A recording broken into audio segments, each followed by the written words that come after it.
Um, is this the next play? Yes, okay, this is the attack at the Emersons, I think. So this time we're gonna be worried as well. I'm worried too. I mean, I've seen dead bodies before, but it's not the same thing when it's an ancient corpse. Or just an image. At this place, these are people who were alive hours ago. It's hard to wrap my head around it, and sometimes I wonder how the rest of you manage. We compartmentalize. Focus on the work aspect until later. Be sure to tell me if it gets to be too much. You're allowed to step back and catch your breath. I also can't afford to let myself get overwhelmed every time. You don't have to jump in with both feet and try to stay above water. Every consultant has a right to refuse cases. You can step back if it's too much. I really can't, can I? I'm on a time limit, and a lot's riding on me making this work. You've already been useful in other cases, so... You and I are both aware that's not enough. It would be nice if I could ease my way into all this, but it's not the reality for me. I have to do this, and I have to do it well. And yes, there's a lot of pressure. But nothing you can say will change that because the pressure isn't coming from you. No. I just wish it wasn't like that. Me too. But it is what it is. I'll be fine. But thank you for worrying. I will be fine. I'm not unused to pressure, just not crime scenes. Yet. This pressure wasn't the same as what I was used to, but I'd cope. At least I hoped I managed better than last time. That would already be an improvement. Right? There was a momentary feeling of annoyance because no matter how much I reassured him I was fine, he was still hovering. I mean, you literally tell him every chance, I'm a little worried, not gonna lie. But it was gone in an instant. He was worried, and it was his nature to be protective. I still should talk to him about that. He can't hover all the time. We both had jobs to do, and I could manage this alone. I didn't like that sense of incompetence that came with being watched so carefully. What happened? It's nothing, Reuben. Just getting a feel for things. There are a lot of psionic threads here, some particularly vibrant ones. Okay. There were some differences, I had to admit. Most Espers weren't as aware they were about to have a potentially stressful experience, and most of their consultants weren't newbies. Alright, fine. You can lurk. Out of my line of sight. I walked past him and toward the other side of the flat before he could respond, trailing my fingers through one of the thin, bright threads. Okay. We still freaked out because of the Arensol. You didn't look emotional at the time. I don't think I was. But I'm new to all this, and I am still learning about my abilities. You've had a power surge before, Morgan. This should be familiar territory. That is also true. The last time I was incredibly distressed. Later that same day, I think I had a smaller power surge, but I was exhausted, freaked out, and in a lot of pain when it happened. And this didn't feel similar to either of those times. I was in complete control. Past power surges felt like my abilities spilling over, expanding beyond what I could contain. This felt like something reaching inside me and ripping my psi out no matter how hard I tried to hold on to it. It was like it was triggered from the outside this time. You mentioned encountering some kind of smell right before it happened. One you didn't think was theokinetic. That's right. Okay. Rule out that orange smell. Okay, large bundle of psi energy. I didn't know what that would mean for me, and I didn't want to have to be afraid of every crime scene going forward. Today was definitely a hit to my confidence. I couldn't afford mistakes like this one. I was already walking a thin line. I needed these people on my side, and it felt like I'd come close to losing that today. Except Reuben. I shut the water off and stepped out of the shower. Dwelling on it wasn't going to help. I would just have to work harder. Much harder. Any affection here? Nope, no affection. I know it's not necessarily the priority, but I hope we can pinpoint what happened. I don't like the uncertainty because it means I can't fix the problem. Well, it's not a priority. It would be short-sighted to not consider that it might be related to the crime itself. It might be easier to assume it's a failing on your part, but as a newcomer, you don't have the experience yet to always identify exactly what's happened. It's on us, then, to consider all the possibilities instead of jumping to conclusions. And if it was a personal failing? You think it was? I don't know anymore. Hey. He reached down, tipping my head up to look at him. Don't beat yourself up too bad, okay? I know this is stressful, but it's not going to be smooth sailing every single time. We've known that. I just feel like I can't afford to mess this up. And I worry that maybe I am. I don't think you've messed things up yet. For a long moment, we stood there with his hand still under my chin as I looked up at him. My throat went tight as I struggled with the words I wanted to say to him. There was too much. My fears, my gratitude. And before I could say any of it, the moment broke when he moved away and cleared his throat. Aw, you missed out on your chance to be affectionate. So now it's all over. Now Reuben's gone. As annoying as that might normally be, it was the least of my concerns at that moment. Though, unless Reuben was in the habit of disappearing without telling anyone, it could be fair to assume I knew. Even so, Winter must have decided I looked like I was telling the truth. He sighed and shoved his hands in his pockets, turning away. Oh, alright. I think it's best for us to head to the hospital right now, and I'll give you details on the way. I grabbed his arm before he could move away from me. Is he okay? Is Reuben okay? Okay, now we're on our way. I understand that it was necessary for the sake of the case, Reuben, but this isn't even your specialty. You shouldn't have risked your own health for it. The specialist didn't find what I knew was there. That's it. So you decided to make yourself sick to prove a point? That wasn't my intent when I went there. I'd hope not, anyway. But still, going alone? Look, I confirmed what I set out to confirm. It wasn't my intent to expose myself to whatever affected you, but the end result is the same. Now we can... Skip. Most of my frustration evaporated when I saw that look on his face. Wondering if I'm also mad? A little, yeah. Well...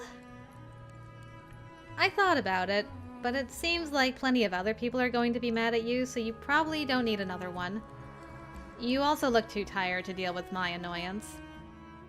Besides, even if I have a lot I want to say, I wonder if I have a right to say most of it.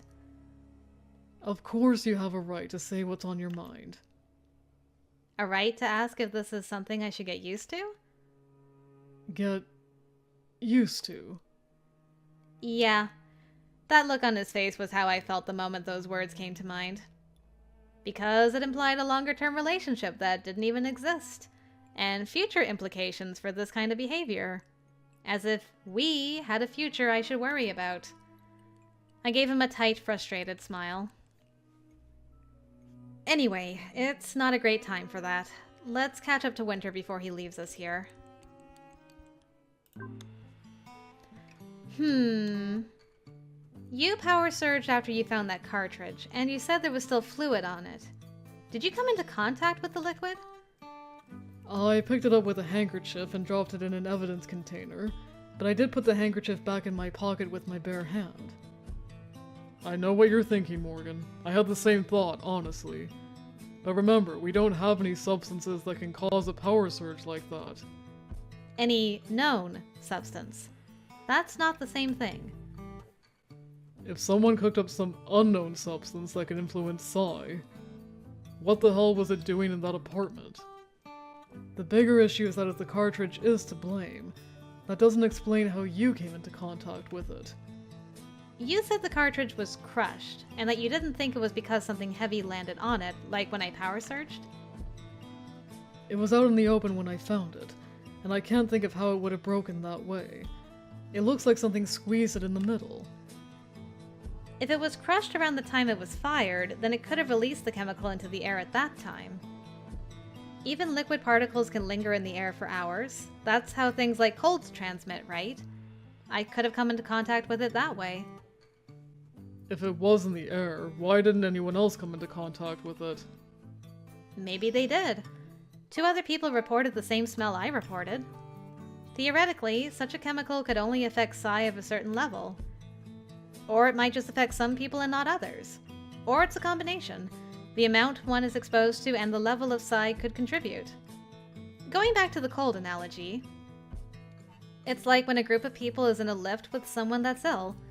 Several people are likely to get sick, but others might not due to a number of contributing factors. I mean, it's just a theory. Obviously, the lab results for the cartridge could prove me wrong on all counts. I didn't have the sensation of a strange smell, but if it absorbed through my skin, I wouldn't have. All of this was fine as a theory, but there were still some significant problems. How did the cartridge break and release anything into the air in the first place? Maybe some kind of gun malfunction? But why did anyone have it in the first place? What would even be the point of causing people to power surge? Did the chemical have some other purpose? What exactly was the nature of this crime? I couldn't put the pieces together in any sort of logical combination. How long until the lab has results? They'll rush it, so it could be any time. I'll check with them when I leave. Okay, cool, we're caught up.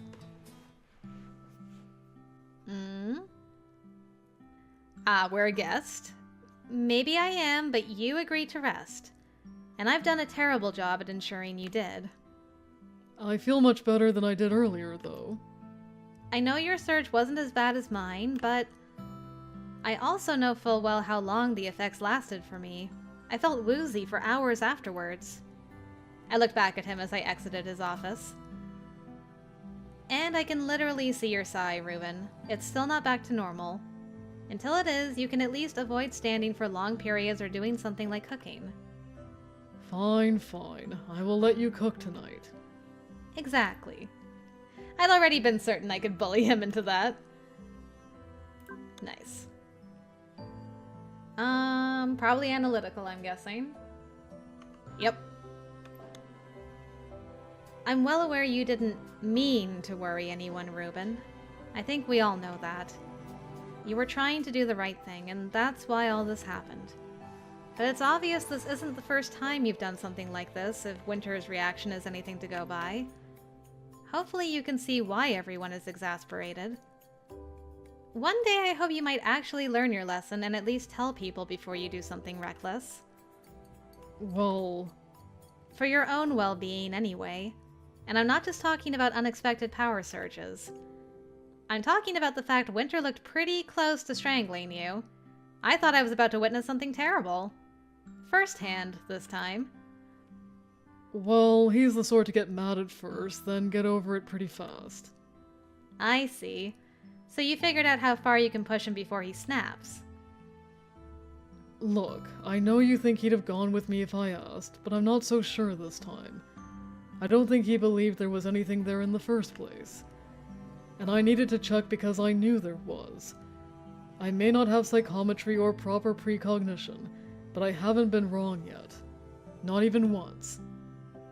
Yeah, I'm certain he'd have gone with you whether he believed that or not. Sometimes it's not just about the case and repercussions. Sometimes it's about supporting someone you care about.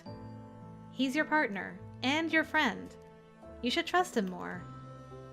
Especially if you don't want to be choked in front of the hospital staff next time. I mean, I'm just saying. I was sincerely prepared to tackle him to give you a chance to run.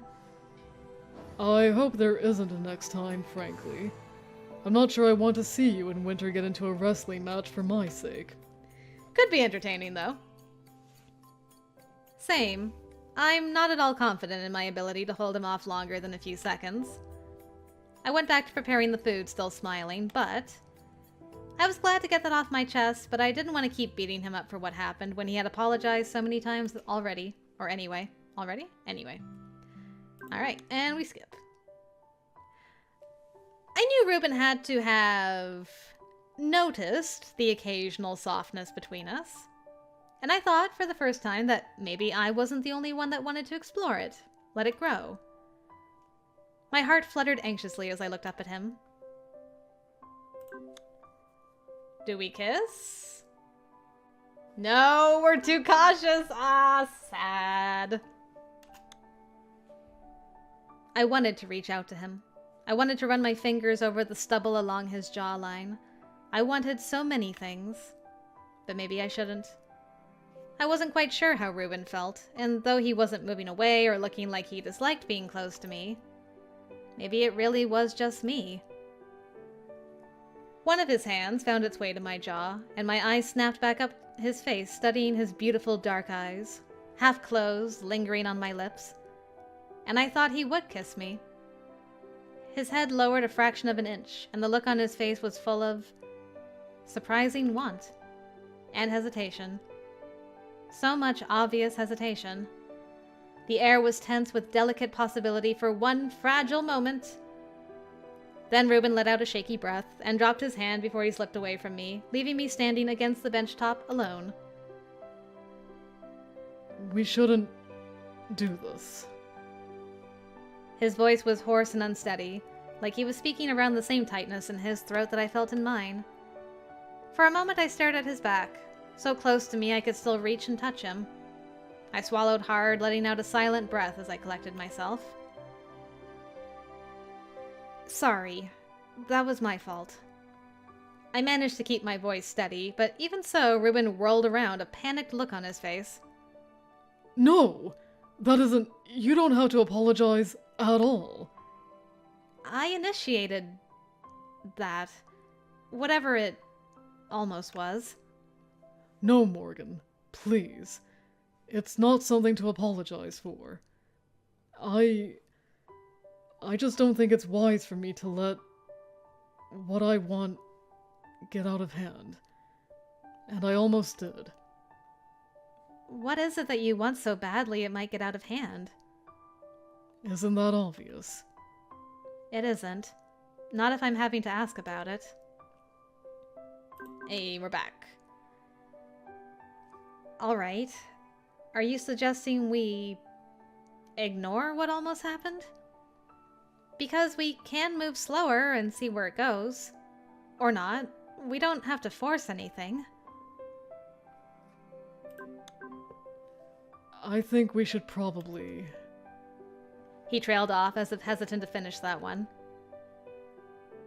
Reuben, maybe this is just splitting hairs, but I just sort of think that maybe should do and want to do aren't the same thing. What we should or shouldn't do is part of the conversation, and we should talk about your feelings on that.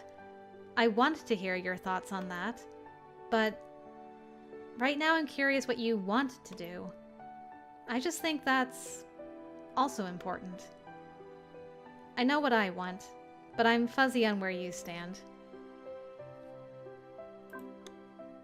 Alright, well, I assume they decided to leave it open for now.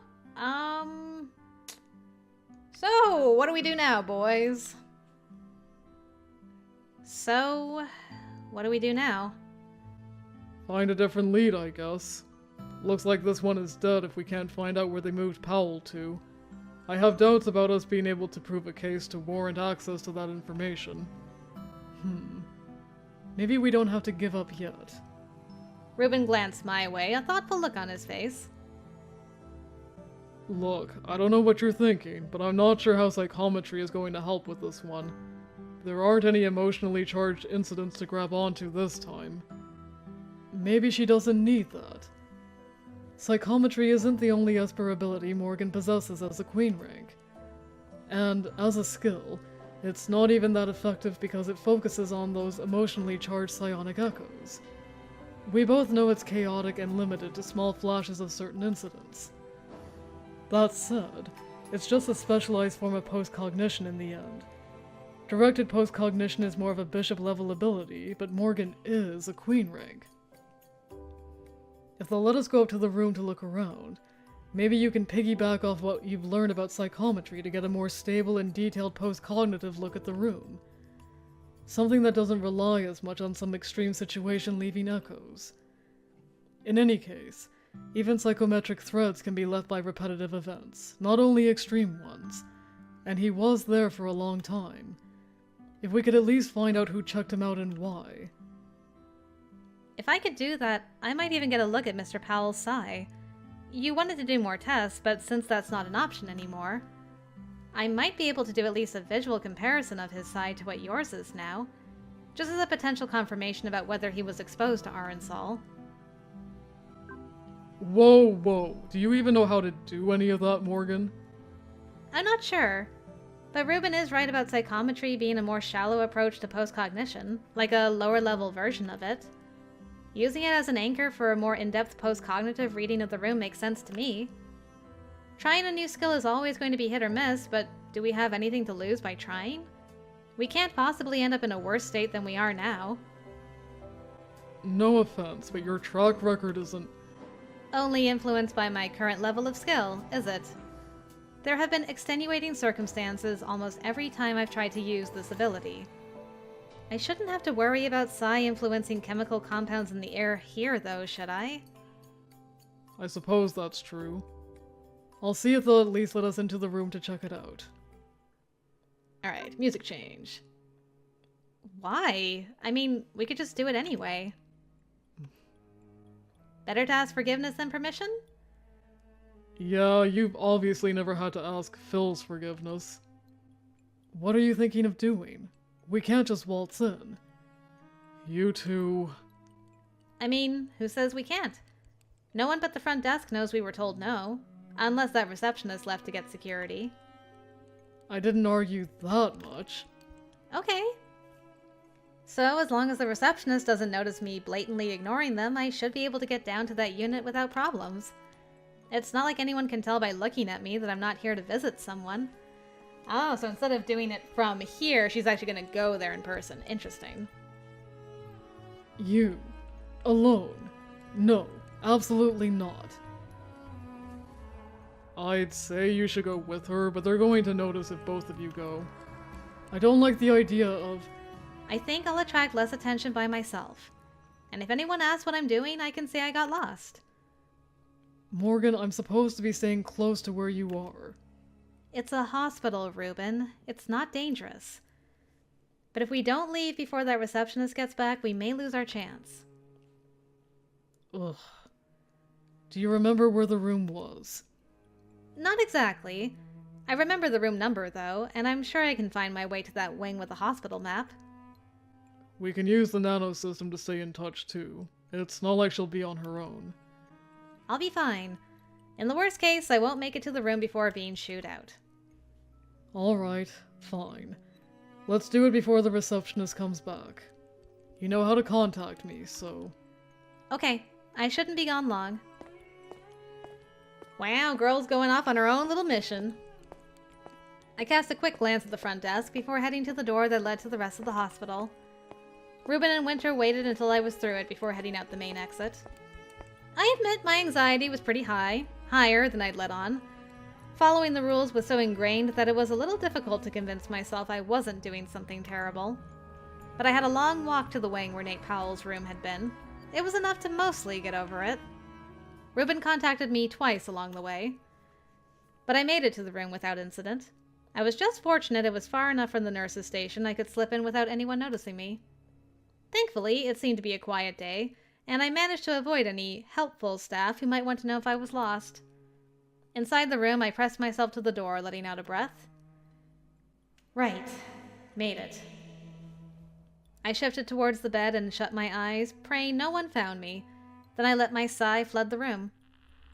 This time, walking into psychometric threads so the images could flow into me wouldn't be enough. The only threads were faint, and those wouldn't hold much information on their own. I really didn't know how to open the door to directed post-cognition, So I imagined latching onto a thread and following it to its point of origin. That worked, surprisingly. The mental image of the room shifted. It wasn't a crystal clear image, but the information also wasn't chaotic or disjointed this time. I saw this room and Nate Powell was lying on the bed, his sigh fluctuating weakly. 2 men were there as well. Their faces were indistinct, but they were both wearing black suits. Someone else was just outside in the hall. A third person related to these men. A teammate. Team? I wasn't sure why that word flashed through my mind. At the bedside, one man nodded to the other and he set his hands on Nate. Then, I jolted back to the present as the 3 of them vanished. Teleportation? He was checked out by Espers. What the... I tried to latch back onto the threads to get a second look, but this time there was nothing to grasp onto. My sigh, I thought, had disrupted the faint threads too much to get another look. And I wasn't experienced enough to see more. Deciding that I'd done all I could, I stepped into the hall again. And my luck had run out, it seemed. Someone a few feet away called out to me, asking what I was doing. I ignored them, and they called out again, but I kept walking as if I couldn't hear. "Excuse me!" I heard them following, but didn't run, until I rounded a corner. Then I darted away from there into the closest lift. They came around the corner right as the door shut, and I breathed a sigh of relief, sagging against the wall as it started down. Reuben, on my way. Was almost caught, but made it to a lift first. I'll find a quick exit and meet you outside. Alright. We'll meet up in the car park. Be careful. I undramatically escaped from the first exit I found, then got lost twice on the way to the car park. But I met up with Reuben and Winter again, and the 3 of us left right after. I feel bad that I didn't see more, but it was a little harder than I thought. It's interesting because she didn't look into, the system this time to find out who checked him out. So that's going to play a part. You saw more than enough. I just wish I'd seen their faces. And that I'd paid more attention to his sigh. I was so distracted by the Espers. This is okay. As I expanded the paragraph about getting up to Nate Powell's room alone, making sure to note it was my idea and not Reuben's, since he was not supposed to be leaving me on my own right now, I kind of wondered if that had been unnecessary in the first place. Thinking back, couldn't I have done the same thing from the lobby anyway? Maybe I considered clairvoyance to be too basic and useless a skill to consider it at the time, but the whole point was that you didn't have to physically see an area to be aware of what was happening there. In the lessons Magnus had given me, clairvoyance was described as just awareness, of anything you couldn't use your physical senses to observe. Awareness. Oh, she's gonna do it from here. Right, I forgot she did it here. I thought it was at the hospital. It looked a little like some of your previous psychometric experiences, but... That's what I thought too. Okay. Technically, I think I can. The wording in my consultant affidavit doesn't discount any particular information or use of clairvoyance with regard to computer systems. There's no exemption for medical information. And as a whole, the wording is pretty vague. So I didn't violate the rules laid out there since I used a clairvoyant sphere to look at the data. Look, I'm not saying your affidavit doesn't need to be more specific. I'm just saying that it's not specific enough yet. This girl. Thinking about the hospital? Nope. Not until after dinner. It's been a long day, and I think it would be good to get our minds off the case for a while. Okay. That one, nope. It was just like the only thing that changed. What are we doing here? Okay. Other people want to use her for teams. For crimes. No, well, not crimes, but crime scenes. I'm glad he rejected the idea. I'm not sure I'm ready to work with others yet. Setting aside that I'm not that confident in my ability to be helpful yet, I would hate to stumble on another skill I shouldn't have when you aren't there to shield me, I guess. I was reading about technokinesis earlier, and it's unnerving to realize I wasn't even aware I was casually recreating one of the rarest Esper abilities out there. It wasn't even hard, Reuben. Once I pictured what I wanted to do, I just did it. Anyway, it's not that I don't want to help others, but I think it's good to get a handle on my abilities first, and a better understanding of what I should and shouldn't do.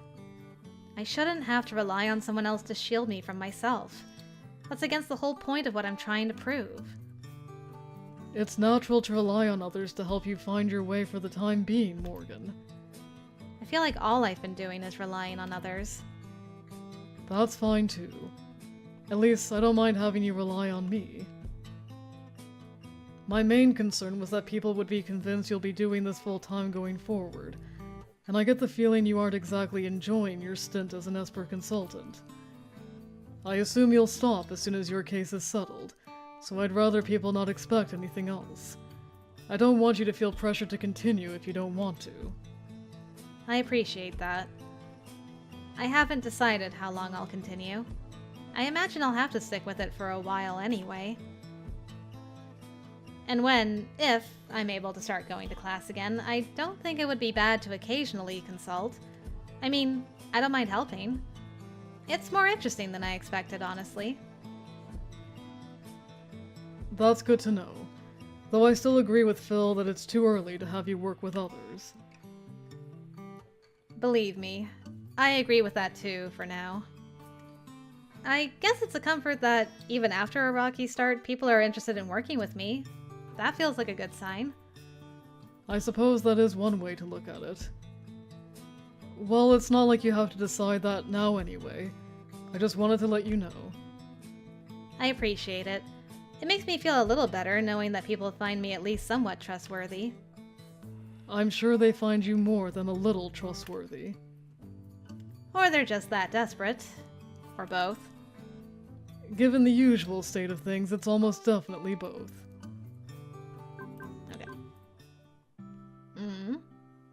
Okay.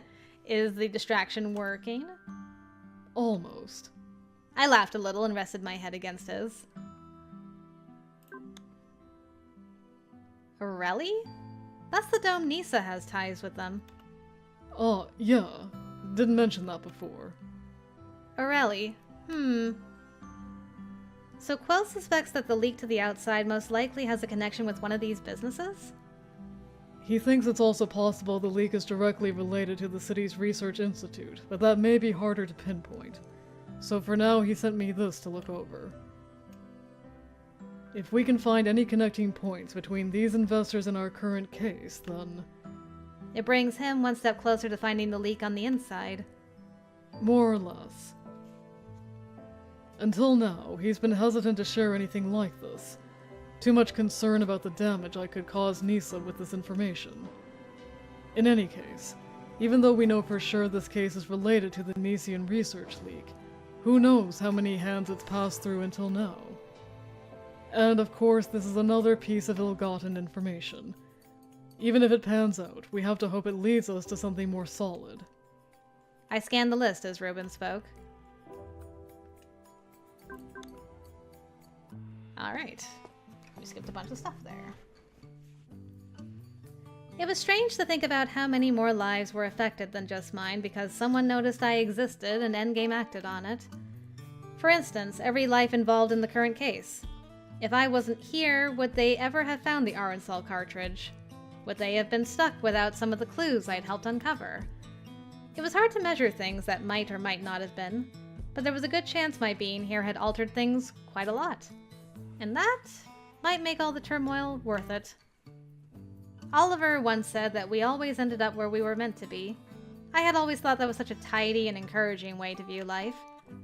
And in some ways, I agreed. After all, if we weren't meant to be somewhere, then we wouldn't be there. Looking at it that way allowed us to cling to the idea wherever we were was always where we were meant to be. Living that truth hadn't been easy the last few weeks. But as strange as it was to be here, I would not want to miss out on some of what I'd experienced. Getting to know Reuben, for one. And if none of those events had transpired, I certainly would have. Okay, there we go. Stubborn, probably. Oh yeah. I wasn't a detective or safety officer. I wasn't even a very adept Esper. but something was telling me I couldn't let those two get away. I mean, aside from the obvious fact they were running away in a very suspicious manner. I started after them and sent a message to Reuben at the same time. 2 people are fleeing the building. What's happening? I know they are. Don't you dare follow them. Morgan! He had burst out of the building and was behind me at a dead run before quickly overtaking me. Stay put! I stopped short, but then darted after him as the 2 Espers veered into an alleyway. Winter, wait! He didn't know they were Espers, and I couldn't message him like I could Reuben. Damn it! Reuben, they're Espers! What? I'm not sure about their ranks. I haven't seen the colors before. What could he even do with that information, though? He couldn't relay it to Winter any more than I could. Unless Winter answered his handheld while pursuing people on foot. Which I doubted. If I shouted, "Hey, there are 2 fleeing Espers!" out of nowhere, it would definitely cause a public scene. I couldn't leave Winter to face them alone, though, assuming he could catch them. So I had to follow until it was safe to shout it, I guess. Still running after him, I expanded my sphere until I found the 2 Espers again. They had already lost Winter in the labyrinth of alleys, though I wasn't sure how they'd got so far ahead of him. The one with the purple side was aware of me the moment our spheres collided. I sensed their attention perk, then home in on me. I didn't have time to worry about it. This was the only way to make sure they didn't get away, because I had a feeling they were already well beyond our ability to catch up. As I tried... Okay, no, here we go. We can skip again, hooray! Reuben said you contacted him to tell him they were Espers. I did, before I tried to catch up with you to tell you the same. I couldn't exactly shout it down the street, and I wasn't sure you'd answer your HCD if either of us called you. I guess I can understand that. Their ranks, do we know those? I wasn't exactly going to apprehend them on my own, but I gave Reuben a quick glance. I didn't want them to get away? Yeah, I'm not going to tell you that wasn't stupid as hell. You could literally have tracked them with your Psi. You're an Esper, Morgan. Didn't think about it at the time. You're surprisingly reckless sometimes. No wonder Reuben likes you so much. This isn't the time for... Anyway, the teleportation was not part of the plan. Then how did it happen? The same way it did the last time. Ooh, we had a big skipperoonie. He looked away, expression amusingly awkward. I moved a little closer to him until my knee was just touching the side of his leg. It was a stressful day, but moments like these made it more bearable. I shifted my position closer to him, capturing his face in my hands. All I need is for you to let me distract you sometimes. I wish I could let you distract me every moment of the day. I tugged him down for a gentle kiss. A trembling breath brushed my lips as he let me do it. He always seemed so uncertain in moments like these that I had to wonder just how badly he'd been hurt in the past and who had done it, and why he always seemed to blame himself. He was such a good person. That didn't always mean someone was a good romantic partner, but it was just so difficult to imagine him being neglectful that I wondered. During that kiss, for the first time, Reuben let himself show just a little of how much he wanted this, lips moving against mine in a way that was restrained, but only just. I could almost feel his body trembling with muted intensity. One day I would get him to relax enough to show me that side of himself too.